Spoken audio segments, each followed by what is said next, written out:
കാറ്റത്ത് കിളിക്കൂടിൻ്റെ ഇന്നത്തെ എപ്പിസോഡിലേക്ക് എല്ലാവർക്കും സ്വാഗതം. വീഡിയോ ആദ്യമായി കാണുന്നവരാണെങ്കിൽ സപ്പോർട്ട് ചെയ്ത് സബ്സ്ക്രൈബ് ചെയ്ത് ലൈക്ക് ചെയ്യാൻ മറക്കല്ലേ. അങ്ങനെ സുധീഷ് അറേഞ്ച് ചെയ്ത കാറിൽ കോളേജിലേക്കുള്ള യാത്രയിലാണ് നിധി. ഇടയ്ക്ക് അവളുടെ ഫ്രണ്ട് ശ്വേതയുടെ കോൾ വരികയാണ്. നീ പുറപ്പെട്ടില്ലെന്ന് ശ്വേത ചോദിക്കുമ്പോൾ ഉവ്വ് വന്നുകൊണ്ടിരിക്കുക, 2-3 മണിക്കൂർ എടുക്കുമെന്ന് നിധിയും. ഞാൻ ഹോസ്റ്റലിലുണ്ട്, കോളേജിലെത്തുന്നതിന് ഒരു 15 മിനിറ്റ് മുമ്പ് വിളിച്ച് പറഞ്ഞാൽ മതി, ഞാൻ ഗേറ്റിൽ കാണും. പിന്നെ നീ വിളിച്ചെന്ന് കേട്ടപ്പോൾ പിള്ളേർക്കെല്ലാം നല്ല സന്തോഷമായി. നിന്റെ ഒരു വിവരവും ഇല്ലാതെ വിഷമിച്ചിരിക്കുകയായിരുന്നു എല്ലാരും എന്ന് ശ്വേത പറയുമ്പോൾ അയ്യോ അതൊരു പ്രശ്നമാവില്ലല്ലോ അല്ലേ, എന്തെങ്കിലും ചേട്ടൻ അറിഞ്ഞ എന്ന് നിധി ടെൻഷനോടെ പറയുമ്പോൾ ഏയ് എല്ലാവരും ഒന്നും അറിഞ്ഞിട്ടില്ല, നമ്മുടെ അടുത്ത കൂട്ടുകാരോട് മാത്രം, അവരാരും പുറത്തു പറയില്ല എന്ന് ശ്വേത പറയുമ്പോൾ എന്നാലും പറയണ്ടായിരുന്നു, ഒന്നാമതേ ഞാൻ ആരോടും സംസാരിക്കാനുള്ള മൂഡിലല്ലെന്ന് നിധിയും, അതിനെ നീ വരുന്നുണ്ടെന്ന് ഞാൻ ആരോടും പറഞ്ഞിട്ടില്ല, ഫോണിൽ വിളിച്ചെന്നേ പറഞ്ഞിട്ടുള്ളൂ എന്ന് ശ്വേത പറയുമ്പോൾ അത് മതിയെന്ന് നിധിയും. അതല്ലടി, ഞങ്ങൾ ആരെയും അറിയിക്കാതെ നീ ആരെയാ പ്രേമിച്ചത്, എങ്ങനെ ഈ കല്യാണം ഇത്ര പെട്ടെന്ന് നടന്നേ, ശരിക്കും അത്ഭുതമായി ഞങ്ങൾക്ക്. ഏതായാലും നീ യാത്രയില്ലല്ലേ, ആ കഥ പറ, ബോറടി ഒഴിവായി കിട്ടുമല്ലോ എന്ന് ശ്വേത പറയുമ്പോൾ നീയൊന്ന് മിണ്ടാതിരുന്നേന്ന് നിധിയും. അപ്പോഴേക്കും ഒരു വളവ് തിരിഞ്ഞു വരികയെന്ന ആ കാറും സഡൻ ബ്രേക്ക് ഇട്ട് നിൽക്കുകയാ. കാറിന് മുന്നിൽ സ്റ്റോപ്പ് എന്ന് പറഞ്ഞ് 2 കൈകൊണ്ടും കാത്തടഞ്ഞ് ഭാസ്കരനും ഞാൻ നിന്നെ തിരിച്ചു വിളിക്കാം ഫോൺ വെക്കുകയാണെന്നും പറഞ്ഞ് നിധിയും കോൾ കട്ട് ചെയ്യുകയാ. ഭാസ്കരൻ പെട്ടെന്ന് തന്നെ കാറിന്റെ മുൻസീറ്റിലേക്ക് കയറിയിരുന്ന ഡ്രൈവറെ നോക്കിക്കൊണ്ട് നീയാ മത്തായിയുടെ മോനല്ലേടാ, അതെ ആൻഡ്രൂസ് എന്നവനും. ഭാസ്കരനും സീറ്റ് ബെൽറ്റ് ഇട്ടോണ്ട് എന്നാ ആൻഡ്രൂസ് മത്തായി വേഗം വണ്ടി എടുത്തോ എന്ന് പറയുമ്പോൾ അവൻ അമ്പരപ്പോടെ ഇരിക്കണ കണ്ട് വണ്ടി എടുക്കടാന്ന് ഭാസ്കരനും. അവനും വണ്ടി എടുത്ത് യാത്ര തുടരുന്നതിനിടയ്ക്ക് ഭാസ്കരേട്ടന് സുഖമല്ലേ എന്ന് ചോദിക്കുമ്പോൾ അതെന്നെ കണ്ടാൽ അറിയില്ലേടാ, പിന്നെന്താ ചോദിക്കുന്നേ, നിനക്കെന്തോ സുഖം പോരെന്ന് തോന്നുന്നല്ലോ, ശരിയല്ലേ എന്ന് ഭാസ്കരനും. ഓരോ ഓട്ടമല്ലേ ഭാസ്കരേട്ടാ എന്ന് ആൻഡ്രൂസ് ചോദിക്കുമ്പോൾ ഓടിക്കോ എന്നെ നോക്കിയല്ല, ദേ നേരെ നോക്കി ഓടിക്കുക എന്ന് ഭാസ്കരൻ പറയുമ്പോൾ പുറകിലെ സീറ്റിൽ നിധിയും ആകെ വല്ലാതെ ഇരിക്കുക. നിന്റെ കല്യാണം കഴിഞ്ഞതാണോടാ എന്ന് ഭാസ്കരൻ ചോദിക്കുമ്പോൾ അല്ലെന്നവനും. എങ്ങനെയാടാ നിനക്കൊക്കെ പെണ്ണ് കിട്ടുന്നേ, നീ പഠിച്ച ഡ്രൈവിംഗ് സ്കൂളിലെ കീപ് സെന്റർ എന്നാണോ പഠിപ്പിച്ചിരിക്കുന്നേ, കീപ്പ് ലെഫ്റ്റ് എന്നല്ലേ, എടാ സൈഡ് നോക്കി വണ്ടി ഓടിക്കാൻ അറിയാത്തവനാണോടോ പെണ്ണ് കിട്ടുന്നേ എന്ന് ഭാസ്കരൻ ചോദിക്കുമ്പോഴേക്കാൻ ചമ്മൽ മറയ്ക്കാനായി ഇതേ സുധീഷിന്റെ അച്ഛനാ എന്ന് നിധിയെ നോക്കിക്കൊണ്ട് ആൻഡ്രോസ് പറയുകയാ. എടക്കാടും പൊട്ടാ, അത് നീ പറഞ്ഞു കൊടുത്തിട്ട് വേണോ അവൾക്കറിയാൻ, റോഡ് നോക്കി നേരെ ചൊവ്വേ വണ്ടി ഓടിക്കാൻ പഠിക്കടാ എന്ന് ഭാസ്കരനും. നിധിയും ഭാസ്കരനോടായി എങ്ങോട്ടേലും പോവാനാണോ എന്ന് ചോദിക്കുമ്പോൾ ഭാസ്കരൻ ഒന്നും മിണ്ടാതെ ഇരിക്കണ കണ്ട് ചോദിച്ചത് കേട്ടോ, എങ്ങോട്ടേലും പോവാനാണോ കാറി കയറിയതെന്ന് നിധി വീണ്ടും ചോദിക്കുക. നീ ഈ കാറി കയറി എങ്ങോട്ട് പോവാനാ എന്ന് ഭാസ്കരൻ ചോദിക്കുമ്പോൾ തക്കലയ്ക്കടുത്തേ ഈ കുട്ടി പഠിച്ച കോളേജ് ഉണ്ട്, അവിടേക്കാന്ന് ആൻഡ്രൂസും. ആ എന്ന് ഞാനും തക്കലയ്ക്കാന്ന് ഭാസ്കരനും. അവിടെ എവിടേക്കെന്ന് ആൻഡ്രൂസ് ചോദിക്കുമ്പോൾ അവിടെ മാർത്താണ്ഡവർമ്മയുടെ പഴയ കൊട്ടാരം പൊളിച്ചു വിൽക്കുന്നുണ്ട്, 2 ഉത്തരവും ഒരു കഴുക്കോലും വാങ്ങണം, എന്താ നിനക്ക് വേണോ, നേരെ നോക്കി വണ്ടി ഓടിക്കുക ആൻഡ്രൂസേ, ചുമ്മാ കിന്നാരം ചോദിക്കാതെ എന്ന് പറഞ്ഞ് സ്റ്റീരിയോ നോക്കിക്കൊണ്ട് ആ സ്റ്റീരിയോ ഒക്കെ ഉണ്ടല്ലോ, ഇതിനകത്ത് പാട്ട് വല്ലതും പാടോ എന്ന് ചോദിക്കുമ്പോൾ പാടുമെന്ന് ആൻഡ്രൂസും. ആര്, നീയോ എന്ന് ഭാസ്കരനും. അല്ല സെറ്റ് വർക്ക് ചെയ്യുമെന്ന് പറഞ്ഞതാ എന്ന് ആൻഡ്രൂസ് പറയുമ്പോൾ എന്നാ അതൊന്ന് ഓണാക്ക ആൻഡ്രൂസേ, നമുക്ക് പാട്ടൊക്കെ കേട്ടു പോവാമെന്ന് ഭാസ്കരനും.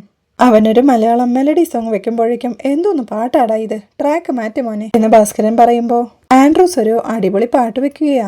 അവിടെ സുഭാഷിനെ ബൈക്കിന്റെ പുറകിൽ വെച്ച് യാത്ര ചെയ്തോണ്ടിരിക്കുക സുധീഷ്. അതിനിടയ്ക്ക് അവൻ ചോദിക്കുന്നുണ്ട് നീ തിരിച്ചു വരുമല്ലോ അല്ലേന്ന്. എടാ നീ വീണ്ടും തുടങ്ങിയോ, അവള് സർട്ടിഫിക്കറ്റ് വാങ്ങാൻ പോയതല്ലേ, അല്ലാതെ നിന്നെ ഉപേക്ഷിച്ച് പോയതൊന്നുമല്ലല്ലോ എന്ന് സുഭാഷ് ചോദിക്കുമ്പോ അല്ല ഒരു പേടിയെന്ന് സുധീഷും. അത്രയ്ക്ക് പേടിയായിരുന്നെങ്കിൽ നിനക്കും അവളുടെ കൂടെ പോവായിരുന്നില്ലേ എന്ന് സുഭാഷ് ചോദിക്കുമ്പോൾ അതിനവള് സമ്മതിച്ചില്ലല്ലോ. എപ്പോ നോക്കിയാലും ഇവിടുന്ന് പോണം, വേറെ വീടെടുത്ത് താമസിക്കണം എന്നൊക്കെയല്ലേ അവളുടെ മനസ്സില്. ഇനിയിപ്പോ അവിടെ എത്തുമ്പോ എല്ലാ കാര്യങ്ങളും വീട്ടിൽ പറഞ്ഞ് അവിടെ കൂടാന്നെങ്ങാനും വിചാരിക്കുന്ന എന്ന് സുധീഷ് പറയുമ്പോ എടാ അങ്ങനെ ആയാലും നല്ലതല്ലേ, ഇവൾക്ക് ഇവിടെയുള്ളതിനേക്കാളും നല്ലൊരു ജീവിതവും ഉണ്ടാവും. എടാ എവിടെയായിരുന്നാലും അവള് നന്നായി സന്തോഷത്തോടെ ജീവിച്ച പോരെ എന്ന് സുഭാഷ് പറയുമ്പോ ഇതെന്താ സുഭാഷ് ഏട്ടാ ഇങ്ങനെ പറയുന്നേ എന്ന് സുധീഷും ചോദിക്കുക. അല്ലാതെ പിന്നെ എടാ നീ അയച്ച കാറിലല്ലേ അവള് പോയിട്ടുള്ളത്, അപ്പൊ തിരിച്ച് ആ കാറിൽ തന്നെ വന്നോളൂ, നീ മിണ്ടാതെ വണ്ടി ഓടിക്കുന്ന സുഭാഷും. സുഭാഷേട്ടാ അവൾ ഒരു ദിവസം മാറി നിന്നാ തന്നെ മനസ്സ് കിടന്നങ്ങ് പിടയ്ക്കുക എന്ന് സുധീഷ് പറയുമ്പോ ഇവിടുള്ളപ്പോ നേരിൽ സംസാരിച്ച പോലും വഴക്കിടുന്ന പാർട്ടീസാ എന്ന് സുഭാഷും. ചേട്ടൻ എന്താ ഒരുമാതിരി ഹരീഷ് സംസാരിക്കുന്ന പോലെ സംസാരിക്കുന്നേ, ആകെ ഇത്തിരി സമാധാനത്തോടെ സംസാരിക്കുന്നത് സുഭാഷേട്ടനായിരുന്നു, ഇപ്പൊ അതും ഇല്ലാതായോ എന്ന് സുധീഷ് പരിഭവത്തോടെ ചോദിക്കുമ്പോ എടാ നീ എന്നെ കൊണ്ട് സംസാരിപ്പിക്കുന്നതാ, എടാ ആ കുട്ടി ഒരു കാര്യത്തിന് വേണ്ടി പോയിരിക്കുവല്ലേ, കാര്യം കഴിഞ്ഞാ അതിങ്ങ് തിരിച്ചു വരും, നീ ഒന്ന് പിടയ്ക്കാതിരിക്കേ. അല്ലടാ നീ തിരിച്ചു ജോലിക്ക് ചേർന്നതല്ലേ, എന്നിട്ട് ഇന്നെന്താ പോവാതിരുന്നേ എന്ന് സുഭാഷ് ചോദിക്കുമ്പോൾ പോണം, അവള് രാവിലെ പോയപ്പോ ഒരു വിഷമം, അതാ ഞാൻ സുഭാഷ് ഏട്ടനോട് ഷെയർ ചെയ്ത്. അപ്പോ സുഭാഷ് ഏട്ടൻ പറയുന്നതോ ഇങ്ങനെയും സുഭാഷ് ഏട്ടാ, ഒരു 3000 രൂപ തരുമോ എന്ന് സുധീഷ് ചോദിക്കുമ്പോൾ എന്തിനാന്ന് സുഭാഷ്. അല്ല, കാറ് വാടകയ്ക്കെടുത്ത് അയച്ചതല്ലേ, അതിന്റെ വാടക കൊടുക്കണ്ടേ എന്ന് സുധീഷ് ചോദിക്കുമ്പോൾ അതിന് നിന്റെ കയ്യിൽ കാശില്ലെന്ന് സുഭാഷ്. സുഭാഷ് ഏട്ടൻ തന്നെ എന്റെ അടുത്ത് ചോദിക്കണം കേട്ടോ എന്ന് പരിഭവത്തോടെ സുധീഷ് പറയുമ്പോൾ അല്ലടാ, ഞാനൊന്നും എടുത്തിട്ടില്ല എന്ന് സുഭാഷും. ഫോൺ ഉണ്ടല്ലോ, ഫോണിൽ അയച്ചൂടെ, എന്റെ ശരിക്കും കാശില്ലാഞ്ഞിട്ടാ, അതുകൊണ്ടല്ലേ ചോദിക്കുന്നത് എന്ന് സുധീഷ് പറയുമ്പോൾ അയക്കാടാന്ന് സുഭാഷും. സുഭാഷേട്ടൻ നോക്കിക്കോ, അടുത്ത മാസം മുതലേ ഞാനും ചെലവിന് വീട്ടിൽ കാശ് തരുന്നുണ്ട്. കല്യാണം കഴിഞ്ഞ് കുടുംബസ്ഥനൊക്കെ ആയില്ലേ, ഇനിയിപ്പോ തരാതിരിക്കാൻ പറ്റില്ലല്ലോ. സുഭാഷ് ഏട്ടന്റെ അനിയനല്ലേ, ചേട്ടന്റെ ചെലവിൽ അനിയൻ കഴിയുന്നതിൽ തെറ്റൊന്നുമില്ല. പക്ഷേ നിധി എങ്ങനെ കഴിയും?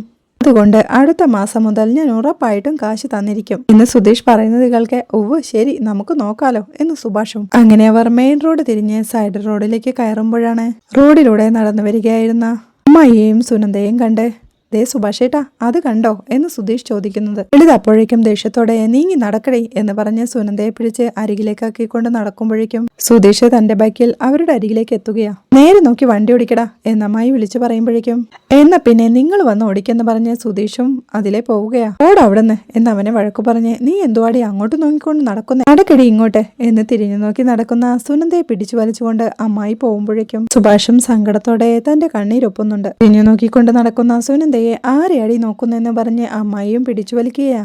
അവിടെ കാറിൽ വെച്ച അടിപൊളി പാട്ടെല്ലാം ആസ്വദിച്ച് യാത്ര തുടരുകയാണ് ഭാസ്കരൻ. അയാൾ ആൻഡ്രൂസിനോടായി അടുത്ത പമ്പിലേട്ട് വണ്ടി കയറ്റാനായി പറയുകയാണ്. അവൻ അതനുസരിച്ച് പമ്പിലേക്ക് വണ്ടി കയറ്റുമ്പോഴേക്കും നിനക്ക് ഡീസൽ അടിക്കണോ എന്ന് ഭാസ്കരനും. ചേട്ടൻ അടിക്കാൻ വേണ്ടിയിട്ടല്ലേ എന്ന് ആൻഡ്രൂസ് ചോദിക്കുമ്പോൾ എടപ്പൊട്ട, എനിക്ക് അടിക്കാനുള്ള ഡീസല് പെട്രോൾ വിൽക്കുന്ന ഔട്ട്ലെറ്റിൽ നിന്നല്ല കിട്ടുക, അത് ബിവറേജസ് കോർപ്പറേഷൻ ഔട്ട്ലെറ്റിലാ, അത് ഞാൻ തിരിച്ചു തന്നിട്ട് അടിച്ചോളാം. ഇപ്പൊ നീ ഡീസൽ അടിക്കുന്നില്ലെങ്കിൽ വണ്ടി കയറ്റി മുന്നോട്ട് വെക്കേ എന്ന് ഭാസ്കരൻ പറയുമ്പോൾ ആൻഡ്രൂസും വണ്ടി ഒതുക്കി നിർത്തുന്നുണ്ട്. ഭാസ്കരനും കാറിൽ നിറങ്ങി ആ പെട്രോൾ പമ്പിലെ ബാത്റൂമെല്ലാം പോയി നോക്കുന്നത് കണ്ട് ആഹാ, ഇതിനായിരുന്നോ എന്ന് ആൻഡ്രൂസും. ഭാസ്കരനും തിരികെ കാറിനടുത്തേക്ക് വന്ന് നിധിയുടെ ഗ്ലാസ് ഡോറിൽ തട്ടിക്കൊണ്ട് താഴ്ത്താനായി പറയുമ്പോഴേക്കും നിധിയും ഗ്ലാസ് താഴ്ത്തുകയും മോളെ, ബാത്റൂം നല്ല ക്ലീനാ, പോയിട്ട് വാ എന്ന് ഭാസ്കരൻ പറയുമ്പോൾ വേണ്ട, കുഴപ്പമില്ലെന്ന് നിധിയും. പോയിട്ട് വാ മോളെ, ഇനി അങ്ങോട്ടെത്താൻ എത്ര നേരമാവുമെന്ന് കരുതിയ എന്ന് ഭാസ്കരൻ പറയുമ്പോൾ നിധി ആലോചനയോടെ ഇരിക്കണ കണ്ട് പോയിട്ട് വരാനല്ലേ പറഞ്ഞേ എന്ന് ഭാസ്കരനും. അതികൾക്ക് നിധിയും പെട്ടെന്നിറങ്ങി ബാത്റൂമിലേക്ക് പോവുകയാ. ഭാസ്കരൻ അപ്പോഴേക്കും ആൻഡ്രൂസിനെയും പുറത്തോട്ട് വിളിക്കുകയാ. എടാ, നീ ആ കട കണ്ടോ, ആ കടയിൽ നിന്ന് നീ ബിരിയാണി കഴിച്ചിട്ടുണ്ടോ എന്ന് ചോദിക്കുമ്പോൾ ഇല്ലെന്ന് ആൻഡ്രൂസും.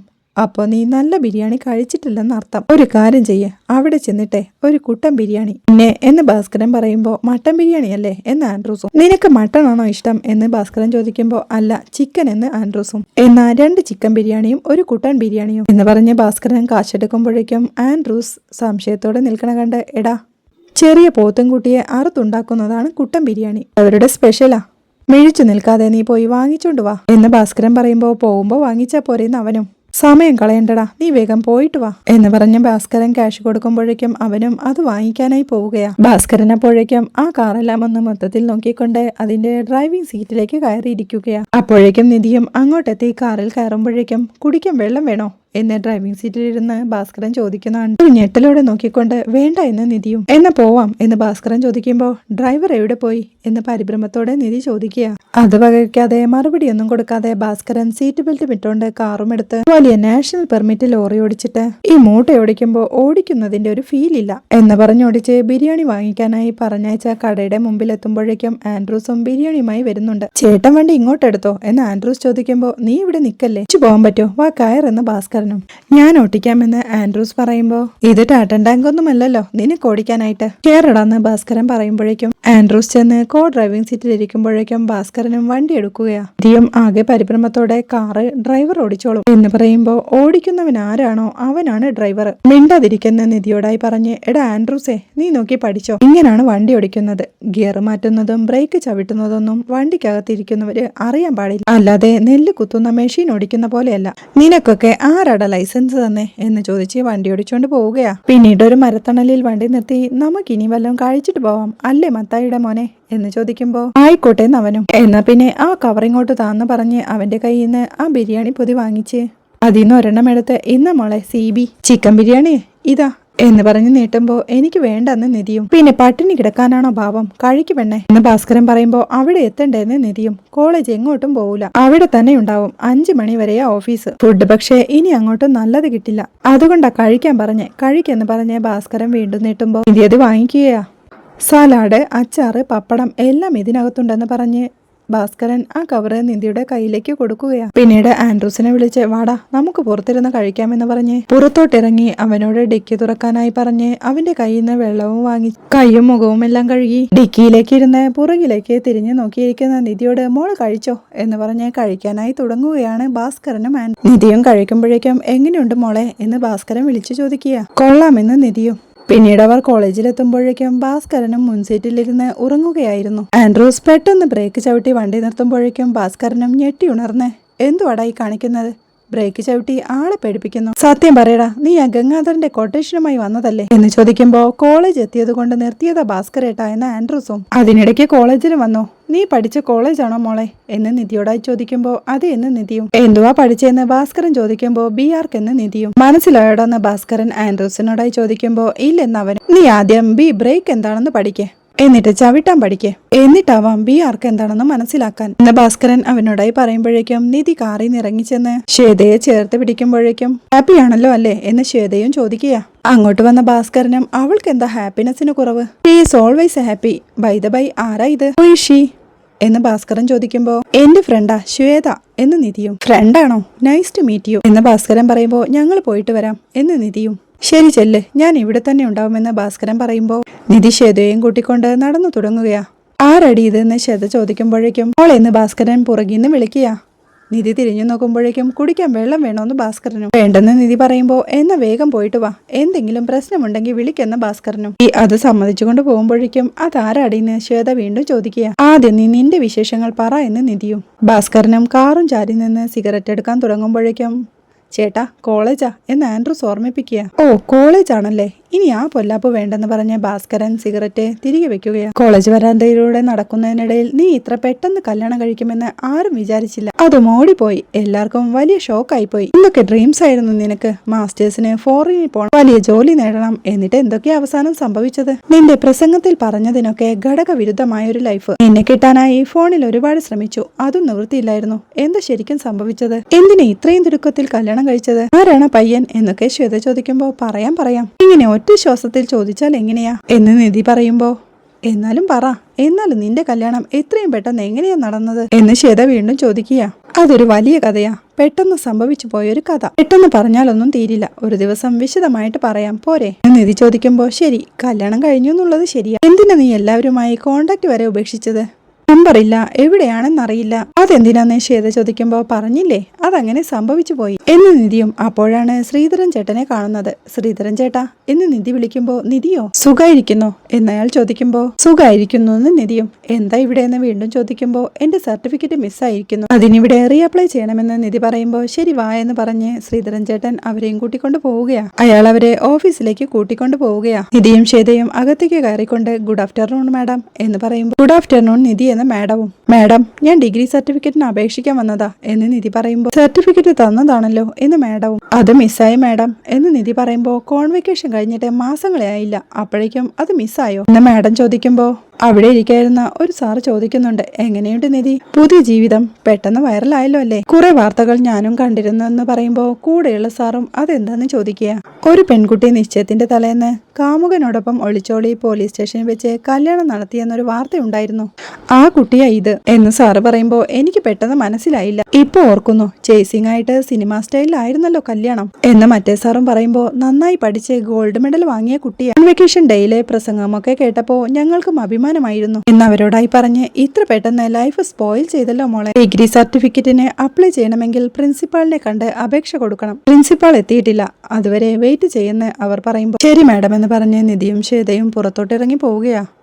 ആ മാഡം അപ്പോഴേക്കും കൂടെ ഇരിക്കുന്ന സാർമാരോടായി പറയുന്നുണ്ട് എന്തു കഷ്ടമാണെന്ന് നോക്ക്, നല്ല കഴിവും മിടുക്കുമുള്ള കുട്ടികളാ. 10-20 വയസ്സ് കഴിയുമ്പോഴേക്കും പ്രേമം എന്ന പേരും പറഞ്ഞ് ഇങ്ങനെ ഏതെങ്കിലും ഒരുത്തന്റെ വലയിൽ കുടുങ്ങും, പിന്നെ ലൈഫും കരിയറും പോയി. വിവാഹം പ്രൈമറി ആയൊരു കാര്യമല്ലെന്ന് നമ്മുടെ കുട്ടികൾക്ക് എന്നാ ഇനി മനസ്സിലാവുന്നേ എന്ന് ചോദിക്കുമ്പോ അത് ശരിയാന്ന് അവരും. ഇവിടെ കാറോടിച്ചു പോകുകയായിരുന്ന അരുണിന് കോളേജിൽ നിന്ന് സ്റ്റീഫന്റെ വിളിയെത്തുന്നുണ്ട്. അരുൺ കോൾ എടുക്കുമ്പോഴേക്കും ഇത് കോളേജിൽ നിന്ന് സ്റ്റീഫനാ, നിധി കോളേജിൽ വന്നിട്ടുണ്ട് എന്ന് സ്റ്റീഫൻ പറയുന്നിടത്താണ് ഇന്നത്തെ എപ്പിസോഡ് അവസാനിക്കുന്നത്.